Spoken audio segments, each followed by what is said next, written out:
Баршаңызға қайырлы күн. Бүгін сіздермен орешки дайындайтын боламыз. Ең алдымен жұмыртқамыз бен қантымызды араластырамыз, миксермен немесе қолмен.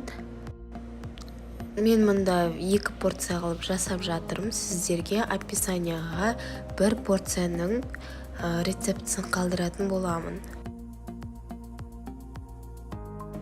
Содан соң майымызды салып, тағы да араластырамыз.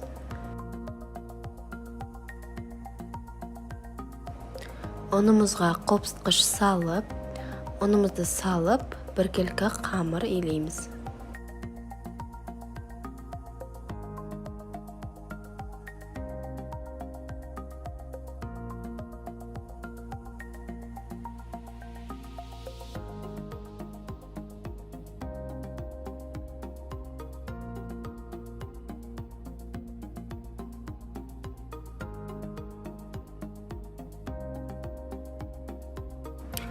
Қолға кішкене жабысқақ, жұмсақ қамыр шығады.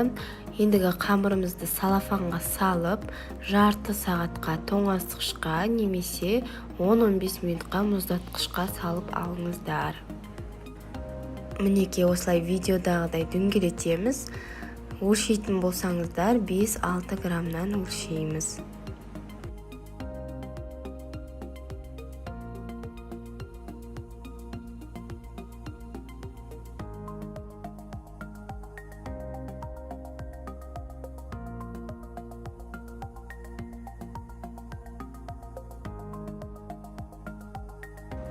Осылай салып, қызарғанша пісіреміз.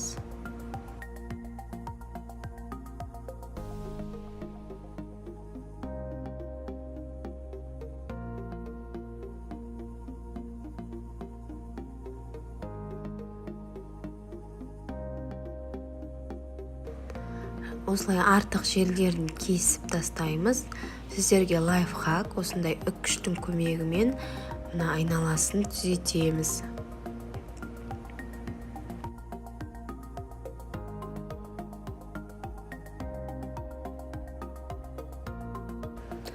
Ендігі ішіне варенкамызды салып біріктіретін боламыз.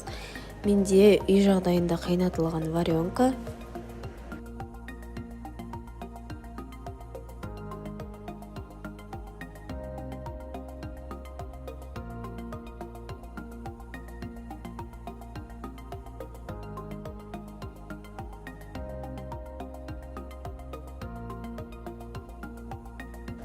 Барлығын осылай біріктіріп шығамыз. Сонымен біздің орешкиіміз дайын.